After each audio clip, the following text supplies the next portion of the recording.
इसलिए गीता जी अध्याय नंबर 4 के श्लोक नंबर 5 और 9 में कहा कि अर्जुन, तेरे और मेरे बहुत जन्म हो चुके हैं, तू नहीं जानता मैं जानता हूं।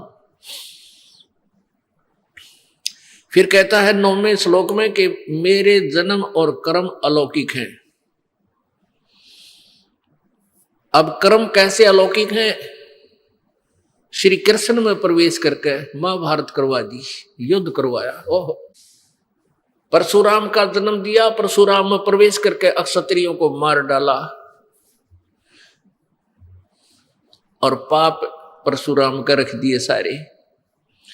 ऐसे ही राजा हरिश्चंद्र जी को नीकलंक नाम से संभल नगरी में विष्णुदत्त शर्मा के घर पर इसका जन्म होगा 10वें अवतार का। 10वां अवतार जो होगा संभल नगरी में, और विष्णुदत्त शर्मा नाम का एक ब्राह्मण होगा, उसके घर पर जन्म होगा। और वो विशेष अलग से ही वैरायटी का बालक होगा। उसका उन अन्य से तगड़ा शरीर होगा, क्योंकि वो स्पेशल भेज रखा होता है तो। और उसकी लंबी तलवार होगी। इन कृतघ्नी प्राणियों को ऐसे काटेगा न, जैसे या करेन गेहूं काटा करे, ऐसे काटेगा न, बुरी तरह इनको खत्म करेगा। फिर क्या होगा? उन प्राणियों को बख्शा जाएगा जो उस समय भी भगवान से डरने वाले होंगे। इतना प्रदूषण उस समय क्या होगा? फिर परमात्मा अपनी मेहर से, पुण्यात्मा, एक तो परमात्मा ने विधान बना के छोड़ दिया, तो विधान जो भगवान ने बनाया है उसके ऊपर ये साइंटिस्ट अपना अनुभव करके थोड़ी रिसर्च कर लेते हैं और फिर वो भगवान को रिजेक्ट करना प्रारंभ कर देते हैं। ये इनकी महाभूल है।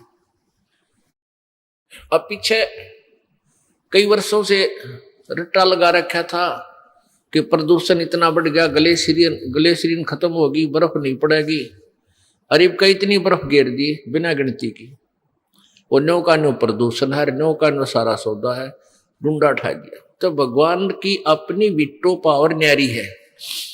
तो क्या होगा? कलयुग के एंड में इन सभी को नाश करेगा, ऐसी दुष्ट आत्माओं को काटा जाएगा, खत्म करेगा।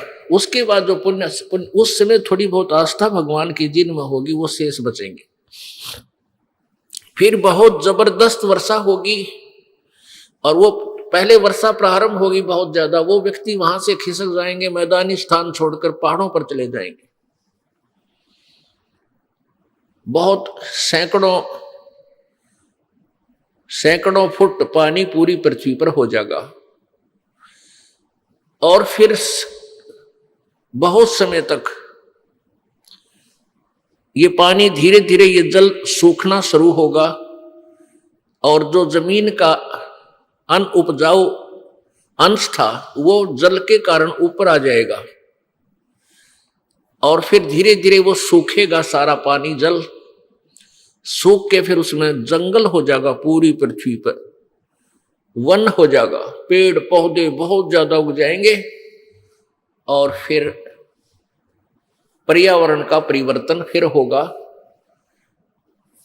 वन जो है ऑक्सीजन छोड़ते हैं पेड़, और कार्बन डाइऑक्साइड वायु से लेकर के पुनः पूरे वायुमंडल को शुद्ध कर देंगे। फिर उन शेष बचे हुए प्राणियों के घर पर जो बालक होंगे वो उल्टे होंगे। उल्टे कैसे?